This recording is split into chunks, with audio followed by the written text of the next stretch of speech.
الحمد لله وكفى والصلاة والسلام على سيد الأنبياء والمرسلين وعلى آله وأصحابه أجمعين أما بعد فأعوذ بالله من الشيطان الرجيم بسم الله الرحمن الرحيم قل هو الله أحد الله الصمد لم يلد ولم يولد ولم يكن له كفوا أحد۔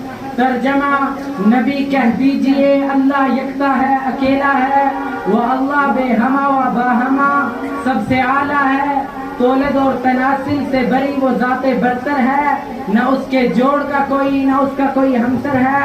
حضرات گرامی، آج میں اس بزم میں توحید کے موضوع پر لب کشائی کرنے کی جرأت و جسارت کر رہا ہوں۔ امید ہے کہ میری باتوں کو باغور عمل کی نیت سے سنا جائے گا۔ اے خدایا، ذات تیری زباں میری میں فانی بے متا ہوں، تیری ذات باقی لا فنا ہے، تو واجب ہے، تیری تعریف ممکن سے ناممکن ہے، تو رب العلا ہے، عقل سے ماورا ہے۔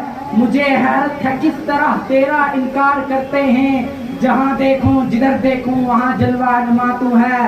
خدایا، تیرا نور چمکتا ہے تاروں میں نے دیکھا ہے، تیری مہک پھیلی گلزاروں میں نے دیکھا ہے، اور دودھ پیتے ہوئے بچے بھی نہیں ہیں خاموش، تیری معصوم ثنا خوانی ہے گہواروں میں نے دیکھا ہے۔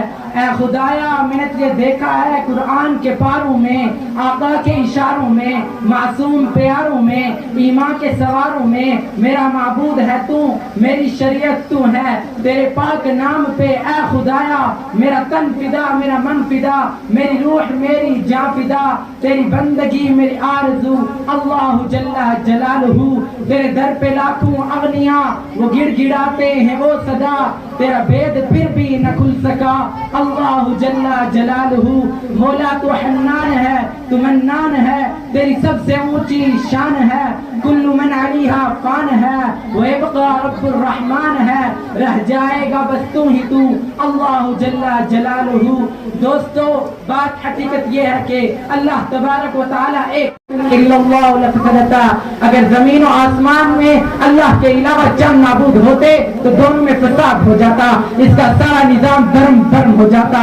حضرات گرامی، توحید کا مطلب یہ ہے کہ اللہ کو ایک مانا جائے، اللہ ہی کی عبادت کی جائے اور اس کے ساتھ کسی کو شریک نہ ٹھہرایا جائے۔ اگر کوئی شخص اللہ کے ساتھ کسی کو شریک ٹھہراتا ہے تو دنیا میں جتنا بڑا نمازی اور حاجی ہو جائے، جتنا بڑا شب بیدار اور روزہ دار ہو جائے، جتنا بڑا صدقہ و خیرات کرنے والا ہو جائے، جتنا بڑا عاشق نبی صلی اللہ علیہ وسلم ہو جائے، اس کا سارا عمل بیکار ہو جائے گا اور کل قیامت کے دن اس کی بخشش نہیں ہوگی۔ اللہ رب العالمین نے ارشاد فرمایا وَلَوْ أَشْرَكُوا لَحَبِطَ عَنْهُمْ مَا كَانُوا يَعْمَلُونَ، اور اگر وہ شرک کرتے تو ان کے سارے اعمال ضائع ہو جاتے۔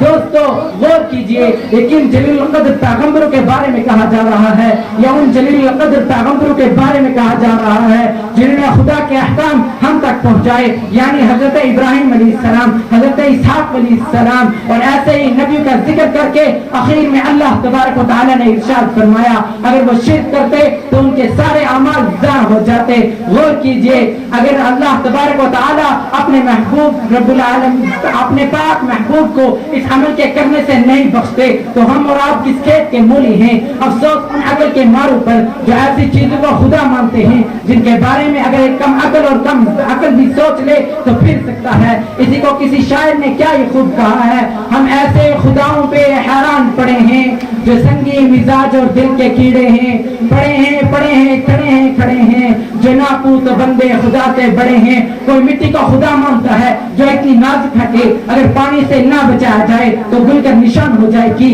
کوئی آگ کو خدا مانتا ہے جو اتنی خطرناک ہے کہ اگر اس کا پجاری اس سے عقیدت و محبت کے ساتھ معانقہ کرے تو جل کر راکھ ہو جائے گا۔ کوئی لکڑی کو خدا مانتا ہے مگر ضرورت پڑنے پر اسی خدا کو ایندھن بنا دیا جاتا ہے۔ دوستو، ایسے خداؤں کی پرستش کرنے سے کیا فائدہ؟ اور خوب سمجھ لو جو چند خداؤں کی عبادت کرتا ہے ایسا شخص مشرک ہے، اور مشرک کے بارے میں اللہ رب العالمین نے ارشاد فرمایا ان اللہ لا یغفر ان یشرک به ویغفر ما دون ذلك لمن یشاء ومن یشرک باللہ فقد افترى اثما عظیما. بے شک اللہ نہیں بخشتا کہ اس کے ساتھ کسی کو شریک ٹھہرایا جائے، اور اس کے علاوہ جس کو چاہے بخش دیتا ہے، اور جس نے خدا کے ساتھ شریک ٹھہرایا اس نے بہت بڑا بہتان باندھا.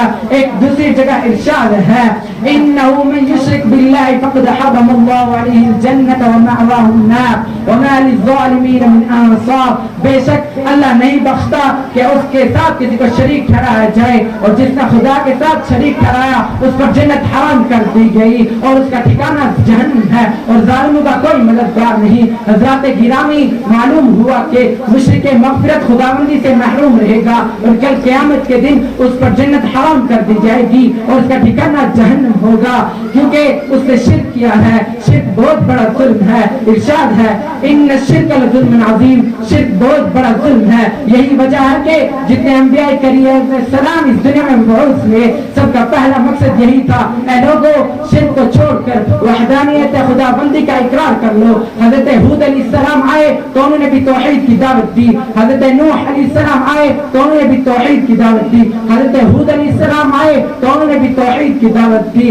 حتیٰ کہ نبی برحق حضرت محمد عربی صلی اللہ علیہ وسلم تشریف لائے، انہوں نے بھی توحید کی دعوت دی اور فرمایا قولوا لا الہ الا اللہ تفلحوا.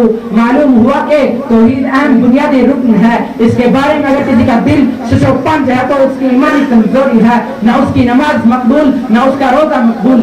الغرض جتنی بھی عبادت کر لے سب غیر مقبول، کیونکہ اس کی بنیاد ہی متزلزل ہے. حضرات گرامی، خدا ایک، خدا کی ذات ایک، دنیا کا ہر کام خدا ہی کرنے والا ہے. وآخر الدعوانا الحمدللہ.